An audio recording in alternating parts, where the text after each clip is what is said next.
बहुत माता पिताओं की समस्या है, क्योंकि बच्चे अध्यात्म से जब तक नहीं जुड़ते तब तक उनको ये समझ में नहीं आता कि मातृ देवो भव, पितृ देवो भव, हमारे माता पिता हमारे भगवान हैं, ऐसा भाव नहीं आता।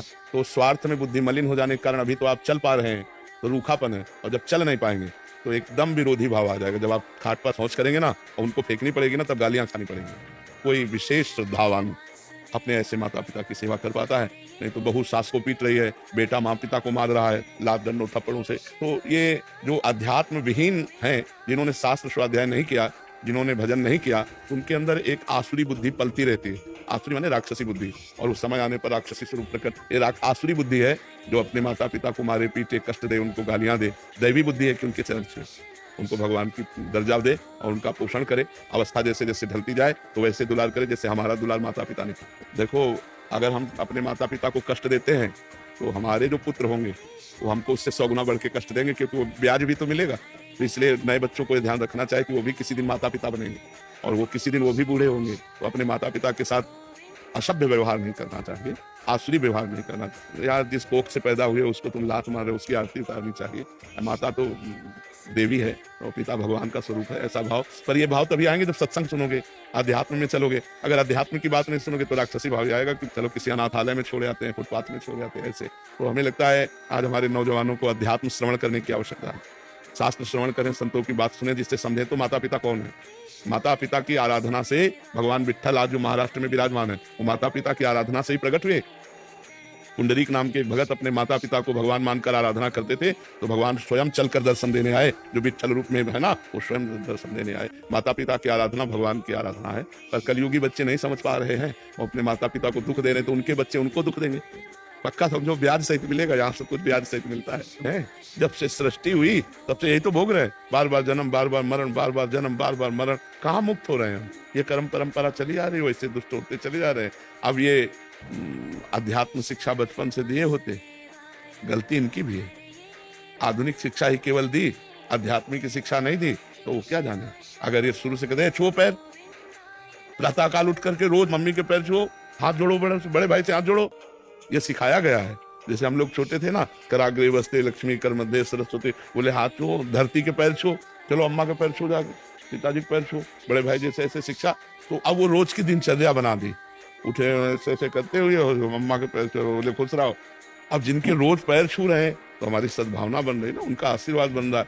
अब कौन बच्चा रोज माता पिता के पैर छूता है? कोई बिरला ही, नहीं बिरला ही होगा हमें लगता है जो रोज सुबह उठकर अपने माता पिता के पैर छुए। वो सत्संगी होगा, बिना सत्संगी के तो माता पिता के पैर। माता पिता को माता पिता मान ले, भगवान न माने, कम से कम माता पिता मान ले, इतनी बड़ी बात है। वैसे तो भगवान का दर्जा दिया गया है माता पिता को। वेद कहता है मातृ देवो भव, पितृ देवो भव। इसलिए पर जी, पूर्व के कर्मों को तो हम देख नहीं पाते कि क्या आने वाला है, बट कभी कभी परिवार में जैसे माता पिता हैं, वो अपने बुजुर्गों के पाँव छू रहे हैं, तो ये प्रभाव बच्चे पे पड़ रहा है। पड़ोस के चाचा लगते तो चाचा दंडो, क्या जाता है। सब में भगवान विराजमान है, सब में भगवान विराजमान है। अगर हम अपने भगवान को चाचा ताऊ करके दंडोत करते तो वही तो विराजमान है। तो इसलिए हमें लगता है कि नम्रता, विनय, ये हमारे समाज में कम होती जा रही है, नहीं होती जा रही है। जो पढ़े लिखे बच्चे हैं उनको विनयी होना चाहिए। विद्या विनयम ददाति, विद्या विनय सभ्यता सिखाती। और आज का पढ़े लिखा बच्चा असभ्य होता जा रहा है। माता पिता का तुम अपना देखो, हम देख लेंगे। क्योंकि खुद अध्यात्म नहीं है महाराज जी, इसलिए वो बच्चे चाहते हैं कि जैसे हमें वैसे ही बच्चे बने, और क्योंकि बिल्कुल मर्जी दिशा विहीन, उनका ही खुद का ही जीवन है, तो तो फिर वो मॉडर्न बच्चे टट्टी नहीं उठाएंगे। फिर तुम्हें पढ़े रहना पड़ेगा। देखो, जब तक कोई समर्पित होना नहीं चाहेगा तो किसी को समर्पित करने से कोई समर्पण नहीं होता। मनुष्य शरीर कोई फल फूल नहीं है। वो समर्पित नहीं होना चाहता तो हमारी ताकत नहीं कि हम उसको बदल दे। आप बदलना चाहो तो हमारी बात मान करके आप अपने को बदल सकते हो। बच्चों को विवेकवान बनाने के लिए उनको सत्संग सुनाओ, उनको आप आचरण सिखाओ, और वो धीरे धीरे चाहे कि हम संत वाणी सुन करके सुधरे तो वो समझ जाएंगे। पर जी, इसलिए शायद पहले गुरुकुलों का निर्माण था कि कुछ समय के लिए बच्चे, हाँ, माता पिता के अलग हो। हाँ, तो वो बहुत अच्छे परिवार को चलाने वाले बनते थे, क्योंकि गुरुकुलों में सब आध्यात्मिक और आधुनिक दोनों शिक्षाएं दी जाती थी। तो इसलिए वो बहुत विवेकवान होते थे, गृहस्थी को भी चलाते थे और संयम से भी रहते थे। अब आज की पढ़ाई में आधुनिकता तो है लेकिन आध्यात्मिकता नहीं है। तो आध्यात्मिक पढ़ाई न होने के कारण विनय की बहुत कमी होती जा रही। नहीं, पढ़े लिखे बच्चे विनय से बहुत दूर होते जा रहे हैं। नहीं, जितना ग्रेजुएट उतना अहंकार है, उतना, जबकि जितना ग्रेजुएट उतना सरल होना चाहिए कि आप बहुत पढ़े लिखे व्यक्ति की पहचान यही सभ्यता, सरलता। आप गाड़ी में बैठे, बस में जा रहे हैं, कोई बड़ा बूढ़ा खड़ा है, आइए दादाजी आप बैठ जाइए, हम तो खड़े भी रह सकते हैं, अब तो लगा पढ़ा लिखा है, नहीं लगा कि पढ़ा लिखा है, सभ्य आदमी है। तो पढ़ा लिखा का संबंध सभ्यता और विनय से है। और आज सभ्यता और विनय दोनों गायब हो जा रहे हैं। पढ़े लिखे तो बहुत लोग हैं, सभ्यता और विनय जा रहा है। तो हमें लगता है आध्यात्मिक शिक्षा ही सुधार सकती है। और उनको बैठाल करके राधा राधा बुलवाओ 10 मिनट राधा राधा बुलवाओ और नाम जप करके उनको दो, तो निश्चित परिवर्तन होगा, निश्चित।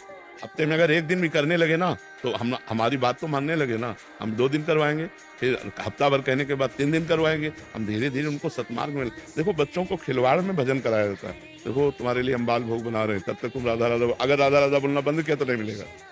राधा राधा राधा राधा राधा राधा शुरू हो जाएंगे बच्चे हैं, इसके बाद फिर खेलने लगे राधा राधा राधा राधा राधा, ऐसे मतलब प्यार से, दुलार से। आओ हम सब बैठते हैं, देखो भगवान जी की कथा सुना रहे हैं, सुनो चुपचाप बैठो, देखो ये क्या संत कह रहे हैं, सुनो।